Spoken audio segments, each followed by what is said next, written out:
failed my driver's test today. We're gonna talk about Marcus Garvey, this book, more Black Moses, the story of Marcus Garvey and the Universal Negro Improvement Association by David Cronen. First off, I think appreciation needs to be given. Well, first off, historical context, right? This is the 1920s, 1910s, 1920s. This is just off the back off of the First World War. And this is all prior, not all, mostly his whole career, meteoric rise and everything was prior to the Great Depression and the Second War. So, Garvey, Jamaican, dark-skinned man, who would be considered Negro in Jamaica. I feel like that's very important. We gotta contextualize his racial caste system versus the United States racial caste system. Obviously there are similarities. However, in the United States, if you had a little bit of black in you, you were black. In the Caribbean and in a lot of other parts of Latin America, well, not other parts of Latin America, in the Caribbean and Latin America, the whole MO, the whole racist thing was we need to get rid of the Negro, period. So we need to brighten, lighten, christen the race. So that means marrying up. And what that meant was marrying white people so that your kids would turn out way lighter than you. And so he grew up in a system where that was the MO, where mulattoes, which is just basically like mixed folk, were in a class above dark-skinned black people. And they acted as such. They felt like they were better than. They purposely would go out of their way to stop, or they wouldn't support like Negro support stuff, black dark-skinned people support stuff. So yeah, so he had kind of like an animosity towards lighter skinned black folk, would be considered mulattoes now still, whatever. So I feel like that contextualizes a lot of the reasons why he didn't like a lot of the organizations in the United States that were a lot more upper class, kind of. So the NAACP, it was a lot more, first off, it clashed with his ideology, but the main guy, W.E.B. Du Bois, was a light-skinned man. And so that was kind of like a lot of his critiques on different organizations, like, nigga, you're being ran by a light skin. They don't even want racial wada. When that doesn't necessarily apply, it does, but it doesn't. Like, being light skinned in America, you obviously have not pretty privilege, you have a privilege of being lighter skin, most likely with a looser hair texture. However, it doesn't afford you that much unless you can pass for white. If you can pass for white, then yeah, you're probably good. But if you're still black, just lighter, like you're just black but lighter, and you might get like people might like you more, you're still black though. You'll still get shot if you get pulled over. You're still black. I think Marcus Garvey held on to that from his childhood. I mean, as he probably should have, I don't know. But I think that was another big fault of another big reason why his organization had a downfall later. I think before anything, any type of critiques or any type of like, breaking down his character and his motives, we have to thank this nigga for being able to spark the imaginations of black people across the globe. So not only did he touch the Americans, not only did he touch the Americans, he touched the Latin Americans, he touched the Caribbeans, and he touched the Africans, and I'd say the black Europeans. But he touched the Afro community in every place. And it's because of his ideas of racial pride and black nationalism, prior to black nationalism, which is Garveyism, but of black nationalism, loving yourself, building for yourself, woo doo bam bam. It's not like, it's definitely an improvement. It's definitely a build on to Booker T. Washington's kind of philosophy of we must do for ourselves. Fuck trying to integrate. Well, not fuck trying to integrate, but like let's not try and be equal to the white man. Crazy work, by the way. But I need to read more about him. So I can't even speak too much on Booker T. This is just my guys to you right now. We're assuming that this man, Booker T. Washington, was kissing white ass, which is from everything I've seen. Yeah. Have y'all seen that? Well, not y'all, but I watched the Madam C.J. Walker video movie, and in there she was talking to, she talked to Booker T. Washington in there. I wonder how true that encounter is. But anyway, back here. Very inspired by Booker T. Heavily inspired. And by W.E. Du Bois, crazily enough. But when we look back at his beginnings, we find that this man was not that educated. Which isn't necessarily a knock, but it says something, I guess.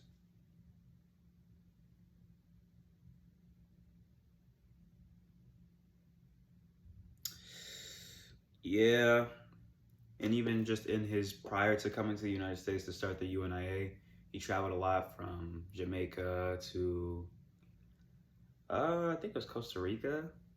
He went to Panama, I believe, and then he went to England to work. But yeah, already a traveling man, already out there doing things. Finally gets to the United States. I feel like I'm gonna miss a lot of details about this book, and I don't really care. We get to the United States. This is directly at the right point in time, right? I know I said we needed to exalt in the context, give him his flowers, but let me also provide context. After World War I, a lot of black people were very upset about the war, because they were like, okay, well, we went off to fight, we're coming back. While they were out there, they were being treated terribly. They were still being shot. They were being shot and they were being lynched by their officers and other servicemen. So they were in their own platoons or whatever the fuck, military bull. The white men would kill them still. Even when they would go to France, and France was like, we don't really do that here at all. The white Americans would then send them or give them be like, hey man, watch out for these Negroes. They're gonna rape your women.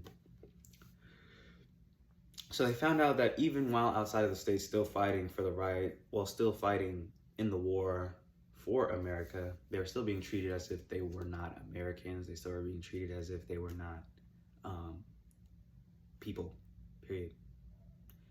And so when they came back from that war, it made a lot of people very upset, as they should, because what the fuck?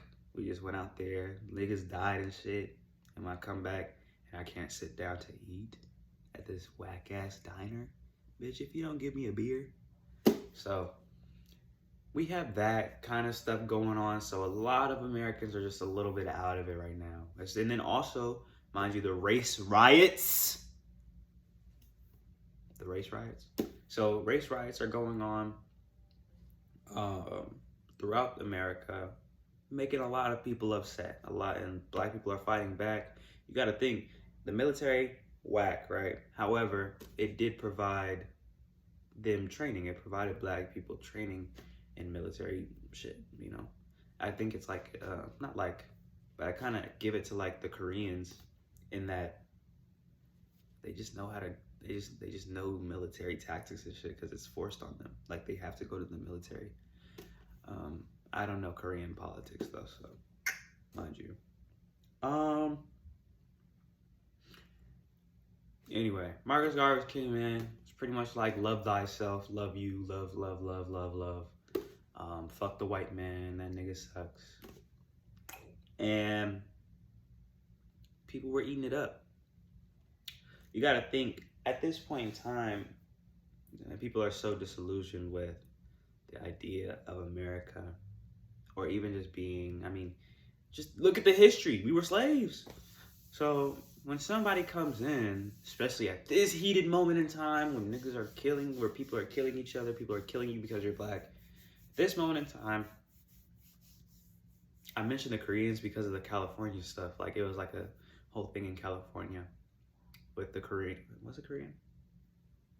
The Koreans, the black people, white people, might have been the Latinos. I just know the Koreans, that they were on top of rooftops with guns and shit because they knew how to hold their own. Moving forward, what was I saying? Oops.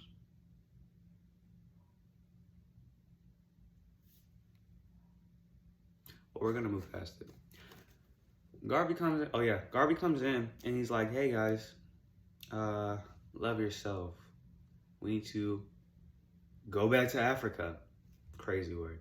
We need to build stuff for ourselves right now, today. Now, at first, niggas was not fucking with him. They were like, "Nigga, you're crazy." Then he built developed the UNIA.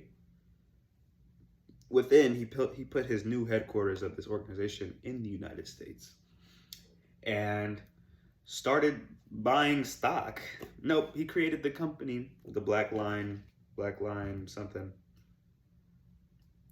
that was owning this part of the like buying ships so that they could put resources and people to different Afro communities within the world. So they would say they would go to the Caribbean, they would go to I'm not talking like, they wouldn't go to South America, but they would go to like Peru, and they would go to like Canada maybe. Sometimes they would go to Africa, sometimes, but not really. So once he started actually making steps business-like, mind you, this man, I wouldn't call this man a revolutionary. I feel like in the aspect of him being like, you need to love yourself and you need to do for yourself, or like, you know, your black skin is not ugly, it's not terrible. That's revolutionary, yes. However, his actions, I feel like, were not revolutionary. They were very much in line with the system. I could be wrong on that, but I feel like they were very much in line with the system, having your people buy stock in your company. It's just very capitalist. I don't see that as being the way out. And then, whatever. We'll get to that later. Right now, focusing on his dubs. First off, he built that company. He bought those fucking ships, and he was an amazing organizer in the first place. We're talking about the first, it's like the Centennial Convention or something like that, where they had it in Harlem. Nigga had parades marching down the streets. It was beautiful, supposedly. I wasn't there. And it's like, boom, like this shit's crazy. This shit's crazy already. He was in contact with the Liberian government to try and get some land and settle people there. That was true. He had the United States government on his neck. I mean, as every other black leader in organization. He had the whole black press at the time, the Crusader, the Crisis, the Defender, and a bunch of other white ones at his neck the whole time, doubting his abilities, doubting his organization, doubting what he stands for, woo-de-woo. But that man really was down for black people, dark-skinned black people, a people who have been historically treated terribly, yes, even to this day. And so he never stood down on that. He introduced the thought, I won't say introduced, it's not new at the time, but he put back into popular thought the idea of a black god, you know, but the whole spiritual side of this stuff was more to get people to come back to the more practical stuff, like going back to Africa. He really did have a whole Pan-African thing going on, which I will always appreciate from any movement. If you can branch out to other places and treat them and realize that our problems are the same or similar, and that our enemies are the same, so we should be working together, then I will always Props for that. That's a dub. It's like with Martin Luther King. Nope, wrong words. Anyway, um, but he also introduced Pan-Africanism to a lot of people too. Bringing up the historic figures of Louverture. I do not know how to say his name, but Louverture Toussaint, the man in Haiti, right? The man, the myth, the legend, who fucking whooped ass. And Haiti's free. Well, not free now because of the U.S., but Haiti's free. Like, he really was trying to make people feel proud and proud of themselves and proud of being black, and not trying to be ashamed of these features of themselves. He really did. He really did introduce that concept back. Also, he was an amazing orator. You know, he could speak. Nigga has some vocals, you know what I'm saying? He could garner a large audience. He could have them listen to him. Beautiful work, honestly. Beautiful work. What else could I really give him comments for? Even when shit started to hit the fan, he never switched up. He never switched up on the main stuff, which was, we need to help each other, we need to help each other out, we need to go back to Africa. That's kind of like his whole memo, right? Okay, now that I've gotten his like praises and stuff out the way, I'd like to go on to my kind of critiques about the man, and also just the general negatives. First off, I do not like a head-ass organization. What I mean by that, I don't like when there is a giant head. Marcus Garvey was the head of the UNIA. Without him, there was no movement. It's because he was just so charismatic and so good at what he does, organizing, speaking, and he was just that guy at the time. But without him there, the organization would fumble. I don't like movements where there is a definite leader, because I feel like those are the easiest to kill off and the easiest and the fastest to die down, because there's always one at top. If somebody kills the one at top, or if someone does something to the one at top, what happens to the operations? I appreciate the fact that he like put shit forward, like, you know, let's buy this company, buy stock, and do. However, he was the definite leader of this organization. Anywhere he went, that's where the headquarters were, and that's what eventually led to the breaking up of the UNIA into like two different things, two different sectors, and then the whole legal battle after that. So unfortunately I can't rock with the organization. Also, that's just going to lead to problems, because he wanted to go back to Africa and essentially build an oligarchy there too, where he was going to be the head. He was going to be the prez or the king, whatever the fuck. And no, that's weird. I don't like kings. I don't like prezes. I like collective action and collective decision making. And that just wasn't happening. Apparently in his organization, he would kick people out who didn't necessarily agree with him 100%. That's just not good leadership. So he kind of bit himself in the ass. I don't think that's the phrase. Anyway, he then also would keep yes men around him, which is never a good thing to do ever, especially when you're already so full of yourself, because people like you already. So keeping yes men around you who aren't qualified at their job is not a good thing. I feel like that he really kicked the curb. I feel like that specifically stopped the UNIA from getting to where it should have been, which is like, you know, like how the Tuskegee Institute is still here and the trade schools, they're all here, and that type of thing. The fact that his organization underneath his leadership was so non-organized, firstly, non-qualified, secondly, and just untrustworthy. These people were snaking him. Like, in all intents and purpose, I feel like if he had better people underneath his wing, like, things could have been different. We could have had a situation on our hands in a lot of ways. But he had people operating his ships, throwing seawater at the boilers to cool it down. I don't know much about sea life, but he said in that book that all that does is corrode the metal. Niggas were purposely destroying the ship. And then they were getting, first off, even the ships, the person who bought the ships was doing it at exorbitant prices because they were being paid off to do it. Not by Garvey, but the outside company. So, at the end of the day, Garvey was being fucked each which way and how that he was going about it. And he wasn't doing a good job of keeping his circle clean. His circle was too big, and his circle was untrustworthy and unqualified. I feel like ultimately that also led to his demise. Not making sure his shit was in order. So these boats were old as fuck, no insurance.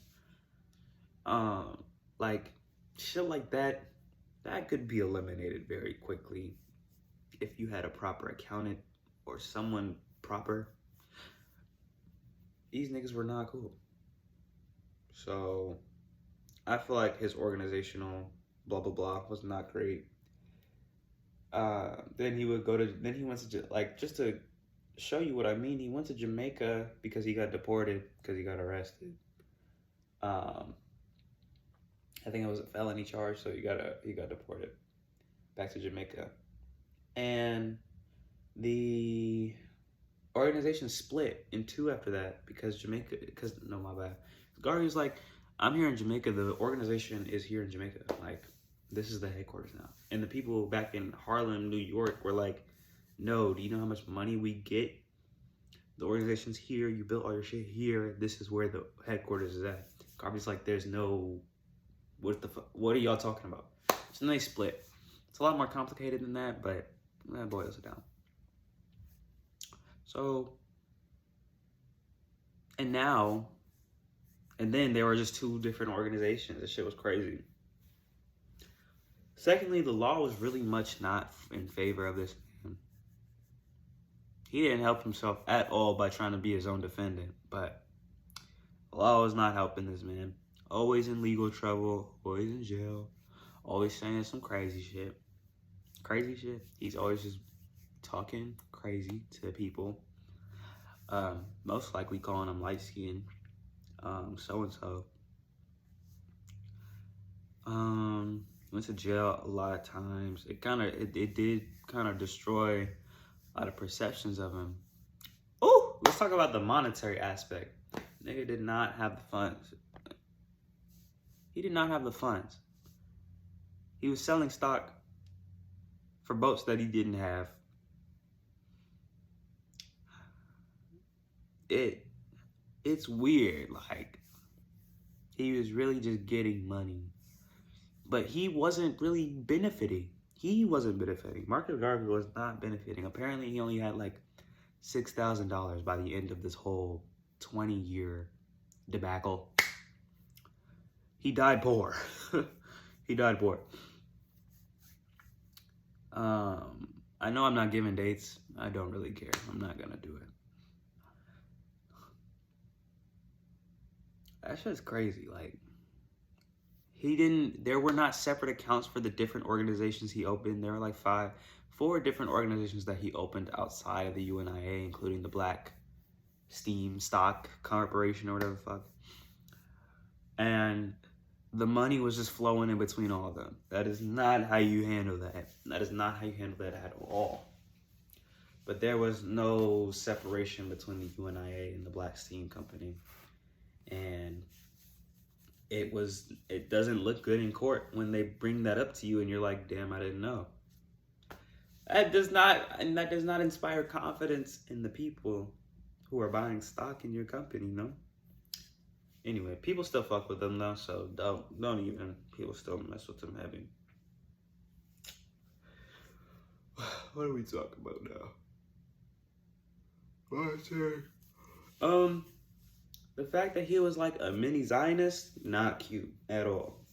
Like, the whole go back to Africa movement, I couldn't espouse to it. I can't really fuck with it. I could see, like, we can have more trips to Africa, kind of thing. Like, hey, let's go and discover things about ourselves and these people, and we can form a better bond. Yeah, brotherhood. But the whole let's go back, settle, I can't do that. I cannot say that. I can't say that's a good idea. I mean, we see what's happening in Israel and Palestine. We see what's happening. Niggas don't. We can't just do shit like that. People live there. People live in Liberia. People live in Ghana. People live in these places, and they have their own definite struggles. I can never fuck with a movement that's like, fuck all these, like, the ending said it best. It was like, hold on, let me read this ending to you. It says, Garveyism failed largely because it was unable to come up with a suitable alternative to the unsatisfactory conditions of American life as they affect the Negro. Escape, either emotional or physical, was neither a realistic nor a lasting answer. Going back to Africa was not going to solve the problems of capitalism, of racism, of these different systems in place that are fucking with us. There's no way. It wasn't ever going to happen. That shit was never going to happen. So I heavily disagree with that. I think that was a bad move. I agree with building more connections and understanding our plights better. So understanding that the West Africans' plight, North Africans' plight, Africa as a whole's plight, duh. Understanding South America's plight, Central America's plight, the Caribbean's plight, duh. Canadians' plight, duh. European plight, duh. Understanding the black plights in all those areas. However, going into a place and pretty much just outright colonizing it, that's not cute. Why are we doing the job of our oppressors? Then what? They already brought up how there were American slave owners in Liberia already because people were already sent back to Liberia. That was a colony of the United States, or they would send black people there. And what does that do? It doesn't do anything. It's not great. It's not good. Not a good thing. I don't even know that much about Liberian politics. I don't know shit. This is the problem. So what was it? Liberia, Korea, and what else? There was another one. Fuck it. So that's weird. The whole Zionistic movement. Those were the exact words, by the way. I'm not. Garvey expressed himself to being like a Zionist and like colonizing Africa. I don't think this was like out of a selfish desire though. Although I do not like the idea, so let's get that out the way. I don't like the idea and I think it's wrong. The intentions behind the idea of him, we need a place for us, by us, right?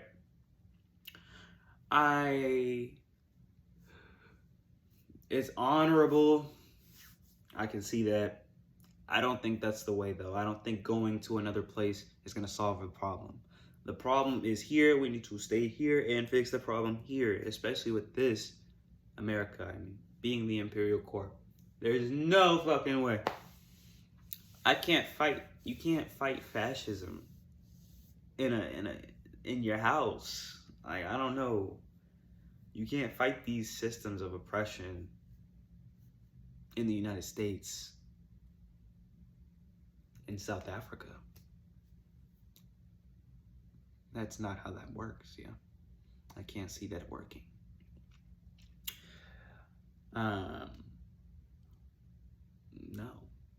So that aspect I also didn't like.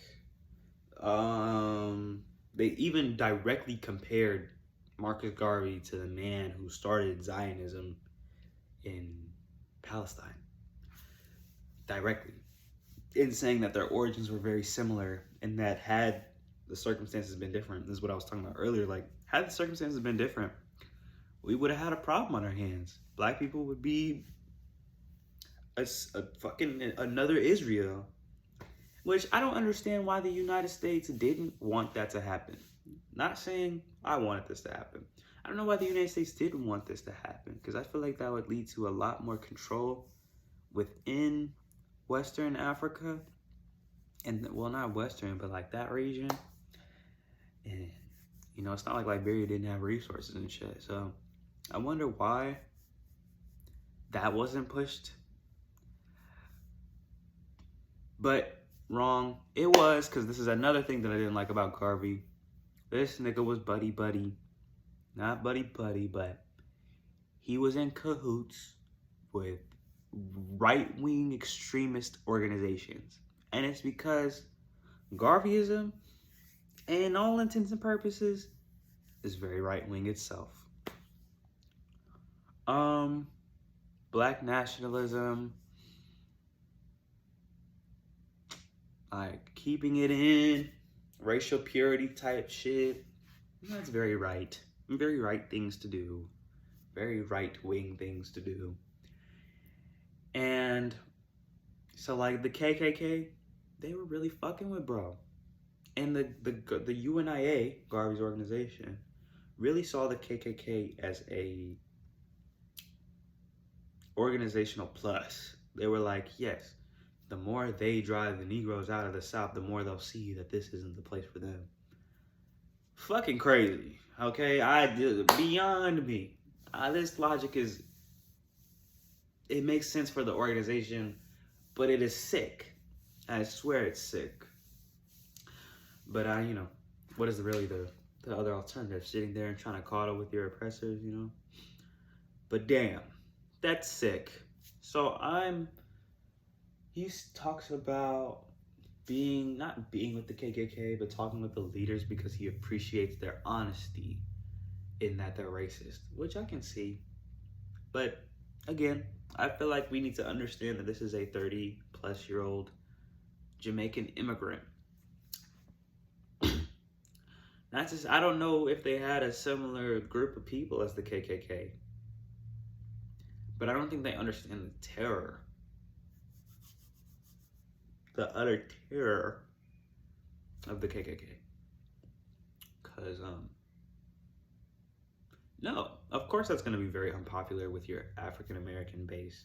Like, of course they're going to be like, what the fuck is wrong with you? Of course the black press at the time is going to be like, bro, what the fuck? Because what the fuck? You're talking to the guys that burn crosses on our lawns. Huh? You're talking about the guys who lynch us for fun? Huh?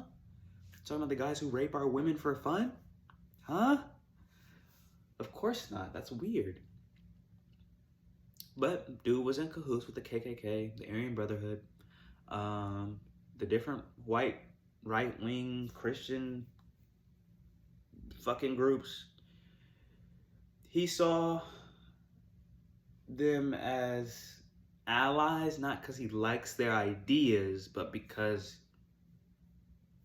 he saw them as beneficial. And he saw them as honest. He prefers that over, you know, white liberals who are fake and shit. So, sick work, obviously. What the fuck, Marcus Garvey? I feel like that didn't do him any favors. That didn't keep his organization around for sure. Nah, bro. That's whack. Speaking with white right-wing orgs and like being buddy-buddy with them already is just wrong. But then you're like, yes, I like their ideas are sound because they benefit your org. Like, you gotta think about your people, man. You gotta think about your audience base. The fear that this group of people have instilled.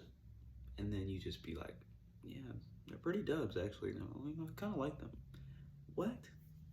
You're sick. You're sick in the head. So, those are my main things. I can appreciate, as everybody should appreciate, the positive things he's brought.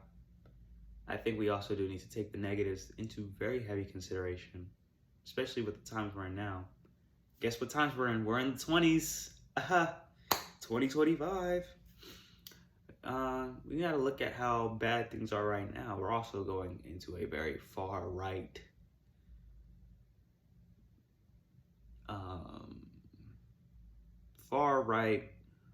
what's the fucking word? Fascistic state. Things aren't great right now. Women's reproductive rights are going away. We got niggas like Dr. Umar walking around being Dr. Umar, and people are agreeing. I mean, even to me at some points, it's like I'm like nodding my head and shit, but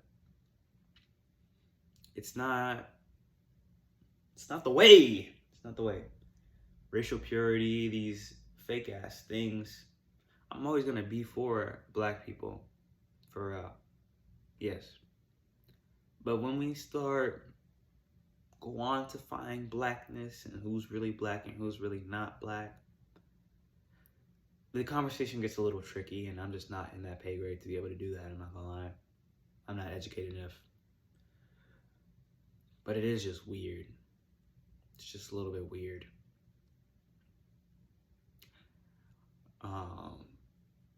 Our community doesn't need another Marcus Garvey.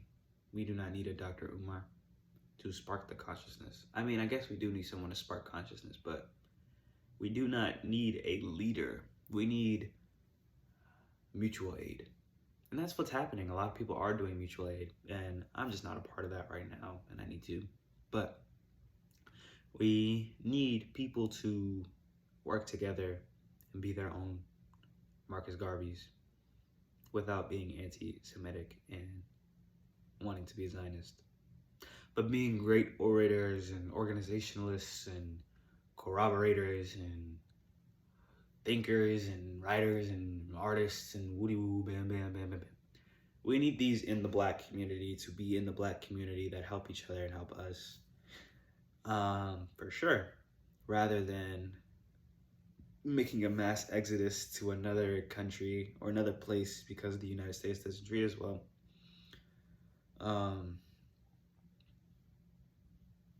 That's just not going to be good. We need to fix the issues here with us by us. And so I can appreciate Marcus Garvey. However, I do not agree with everything this man did. I appreciate the attempt though, because at the end of the day, at the end of his life, nothing really came about any of the shit he did, unfortunately. Well, I'm cool with the not colonizing Africa part, but nothing lasting physically came of this man other than his importance in Jamaica, his importance in African American history, his ideas and ideals. Garveyism turned into black nationalism, which then, kind of became black Muslims and this kind of new school, and then the Black Panthers. So visionary for real. But we can also acknowledge the woes of this part. Poor organizational skills, terrible ability to make sure the people around you are dope. Woody woo. Can I get a popsicle? Not right now. Give me a second. And so, can you close it? So, with all that being said, poor organizational skills. I'd say misguided ideas. The Back to Africa movement shouldn't have been Back to Africa. It should have been connecting with Africa. Something better than let's go and not displace, but go in and make people make space for us so we can improve your country. Kind of crazy. It's just not something that should be said or done. It's very imperialist, very not cool. I also do think black capitalism is not the way. So him making us buy stock, I don't think that was the way. I don't really know what to do with money though. You know what I'm saying? Like, we need businesses, right? But I don't see that being the way out of our predicament, our struggles, or anything. But we do need the money. We do need the businesses. We do need the organization skills. Like, these things are important. But capitalism will not save us out of capitalism, right? So,